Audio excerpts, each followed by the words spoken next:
Idaho librarians are speaking against a bill that would limit access to certain books. House Bill 384 would prevent people under 18 from reading or checking out what it calls obscene materials. Local News 8 Sam Gelfand spent the day dissecting this bill. Sam, why is it receiving pushback? Well, Todd, most of the debate has revolved around the definition of obscene materials, which includes any act of homosexuality, it says, even as benign as holding hands. But to some librarians, it isn't about ideology, it's simply about cost.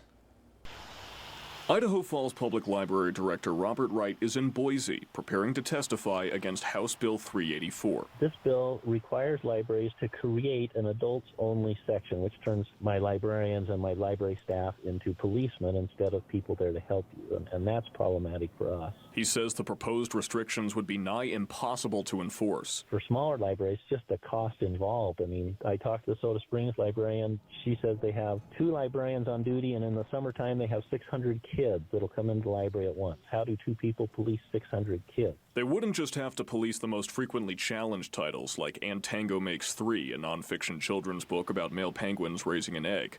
Any parent or guardian could declare any book obscene, and the library would be forced to keep it from kids, with no ability to review or appeal it. It has really vague definitions, so it says anything else that's harmful to minors.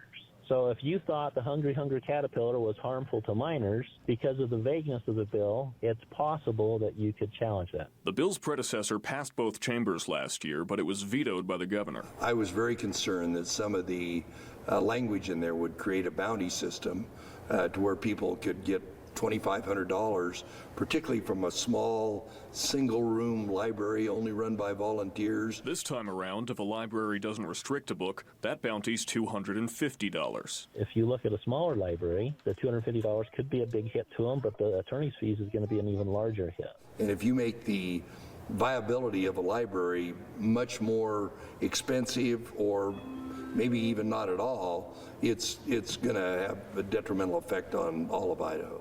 It was supposed to be voted on in the House today. I'm going to make a motion here in a minute to return House Bill 384 to the House State Affairs Committee. Now lawmakers have a chance to change or kill the bill entirely. If it becomes law and the costs stay the same, Wright says libraries will only have one option. They're saying it's not a book banning bill. They're saying it's not. They're not removing books. They're not banning books. But in essence, that's the fallout. Wright stressed to me that he's spoken with the lawmakers behind the bill, and he does believe that they have good intentions. He just says that they don't know how libraries operate.